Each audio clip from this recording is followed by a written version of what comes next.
Psychologist Mihaly coined the term flow state by describing a deep immersion in an activity. One of his studies showed that 80% of participants reported feeling the happiest and fulfilled during their flow state. These feelings were more noticeable with individuals who had structured, goal-oriented activities. A meta-analysis on the topic concluded that there is a strong positive correlation between flow and well-being. In theory, the happiness is reached during the actual process and not so much from achieving your goal, the destination. The research indicates that the journey is just as important. There really is beauty in the hardships, in the grueling, slow process that doesn't seem to yield the same results you want just yet. No matter what we achieve, there will always be a chase. We live in a world where we relentlessly pursue more and more success, some of us more than others. Let's dive into enjoying the journey. Social media today is flooded with success stories. People share their accomplishments, their accolades. Maybe your own peers from school are ahead of you and it bugs you. We only see the highlights of their careers. We don't really pay attention to the failures or the setbacks that they had because oftentimes it's not shared. This creates an illusion of success with zero setbacks, zero failures, zero delays, zero impasses. And this mindset can really trap you into thinking that that type of lifestyle, that those types of results are normal. It's a fixation that takes you to impatience. It almost feels like you're running on a treadmill based on all the success that is happening around you. And the unfortunate outcome is that you're going to have a mental burnout, and it's going to rob you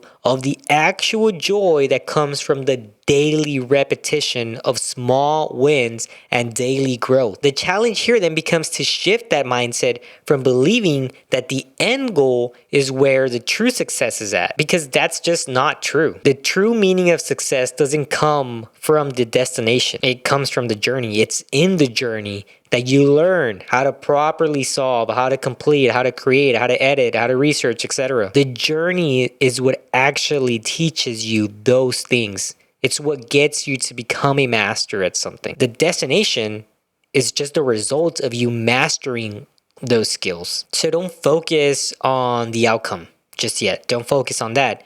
Focus on the person you end up becoming along the way as you slowly shift into a more professional person, more experienced, faster, whatever it is, fitter. The journey is what actually gets you there. It's those wins. Don't overlook those valuable lessons. Instead, use them to discover new ways for you to become a better person. Let's break down some steps for you to reach this type of goal. Step 1 is to shift your focus. We should consider our stepping stones as critical blocks for growth. Those repetitive tasks that you do, honestly, they may feel useless or pointless at some point. And I'll give you an example. There's times where I'm editing these videos and I'm just like, oh man, I'm so tired of cutting. I'm so tired of cutting the parts where I say something wrong, where I repeat something, where maybe I look too far down at my computer screen or something and it just bugs me and I take it off completely. And I think, man, I should just pay somebody to do it. I can afford it. I might as well just pay somebody to edit these videos. But the truth is that editing is actually what teaches me how to become a better communicator on camera. And why is that? It shows me how to adjust my camera. On the last couple of videos I made, because I record in bulk, I noticed that I was facing too far up. Like I was looking up at the camera. So what did I do this time? I lowered the camera so it's a little bit more eye level with me. It helps me kind of adjust my seat. It helps me figure out what type of mount I want to use. I've realized I don't want to use this one because it cuts into the camera screen, but the other one's not going to get here in time and I need to record because I'm almost out of videos. But the point is that editing is actually what teaches me how the setup looks, how I communicate, how I can improve as a communicator, as a setup, or how I set up everything, and what kind of equipment I should have, what I shouldn't have, why I happen to not be in the center, which really irks me between these two lights that are here. I want to be in the center, but I can't. And I'm working on moving some stuff around, but the end goal is to just get some videos out. I need to create more videos. So I pre-schedule them and I'm almost out. So I need to create more, right? But the point here is, again, this is a mundane task for me. It's something that I have to do for every video. I have to edit, I have to go, I have to make it complete, and then I have to render it, whatever it is. But there's lessons in that. Everything I just mentioned is a lesson in that mundane task that if I were to pay somebody to do, I wouldn't learn. Maybe I would have learned eventually by rewatching the video, because I don't watch my videos, but maybe I would have figured it out. It wouldn't have happened this fast. So despite the mundane task being boring or whatever, it provides you room for improvement. And it's good to ask yourself, what can I learn from this? What am I getting out of this? How does this bring value to me? What am I actually gaining from these tasks? Answer these actual questions. Don't just think about them and in a narcissistic way, like, oh, what am I actually getting from these? No, like, actually ask yourself, what do I actually get? And think about the answer. This will kind of shift your mental strategy from something that is a negative perspective into a positive one, where you can kind of find beauty in these daily boring tasks. The second step is to practice mindfulness. Being mindful essentially means to engage with the task at hand. This ties into the research we spoke about earlier. It's about being in that flow state. Being mindful is being fully devoted to what you are doing. Doing this allows you to lock in, like really lock in and just work and get stuff done. Don't rush in and try to meet the deadline. Rather, take what you are doing and remember that your future is on the line here, okay? Do it to the best of your ability and appreciate the actual details. Focus on the work. Focus on what you're doing. When you do it in a way that is almost near perfection.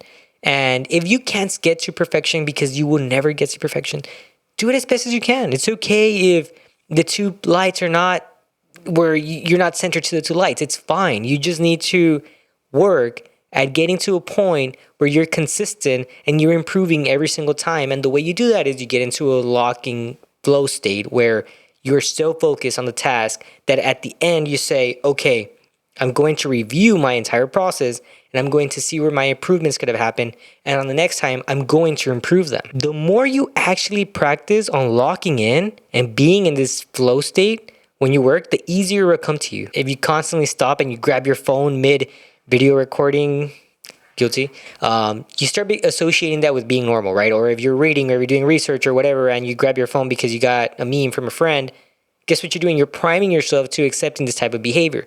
So when you lock in, you need to really train yourself to lock in, to focus completely on the task that you're doing. Step 3 is that setbacks are actually lessons. We have all failed. We've all had obstacles that we thought that we could overcome that we didn't, and maybe they were too hard. Maybe we just failed. Maybe we thought it was going to be faster than what it actually was, and it's taking longer than we would have ever thought. This is normal. You're supposed to have setbacks. Nothing in life is easy, and nothing in life is perfect. Setbacks are part of your journey. You should start seeing them as something that should be happening and not something of, why did it happen to me again? Why am I in this horrible state? Like, instead of actually thinking of it in a negative manner and saying, why is this happening to me? Why me? Why couldn't it happen to this person? Why does it always have to be this way? Whatever.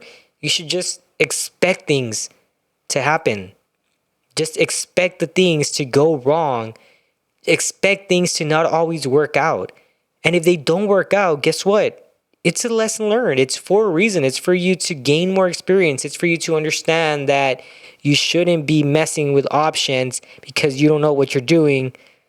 It's that you should have invested in X, Y, and Z instead of this. Whatever the lesson is, I'm speaking to myself right now. Whatever the lesson is that it's part of the journey.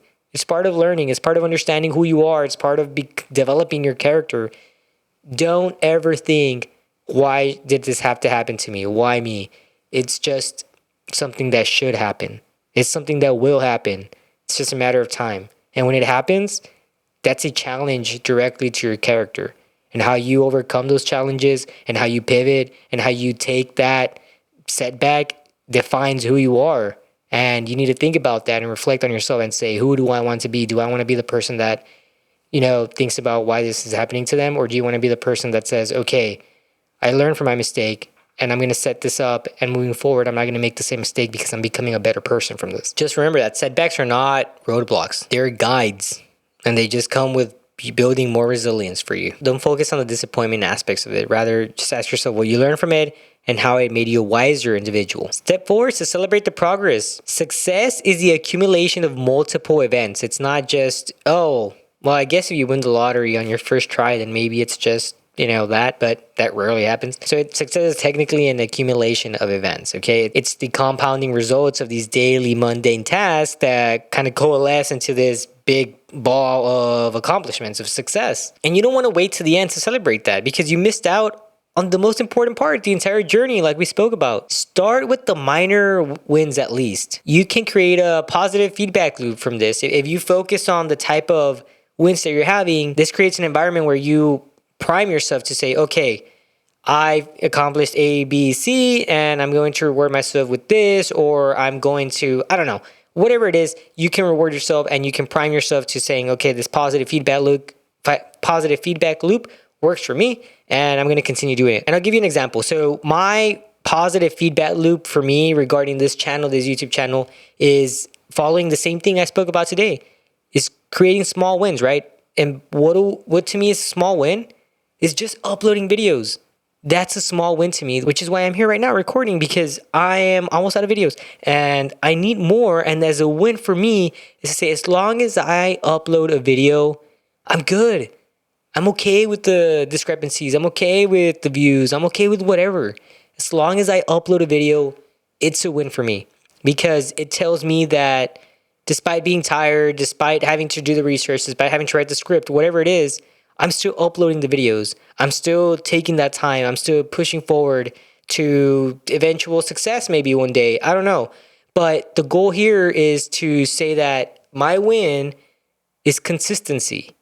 And in consistency in this area is to upload more often. And going based off that, step 5 is to find purpose. Success will come easier when your journey aligns with your passion and your values. If you have a clear sense of what type of purpose you look for, whether it be ethical, financial, or whatever, you have a better understanding of why you do what you do, you understand why you are grinding, why you're working hard, why these challenges that you have to overcome are necessary. Connecting your purpose with your goal allows you to find higher levels of motivation that may not be visible otherwise. The journey becomes a way for you to transform into being the person that you actually want to be. So take the time to really reflect on this. What actually matters to you, and if your current goals align to that. The journey is where the growth happens, okay? That is where you build resilience, that is where you develop your skills, and that is where you unlock your true potential. As you progress through your journey, you will begin to see yourself grow. You begin to see yourself change mindsets. You begin to see yourself become a wiser person. You end up finding enjoyment in overcoming these challenges, and you begin to see these actual results. Success isn't at the end of the horizon. It's something that we experience every single day. So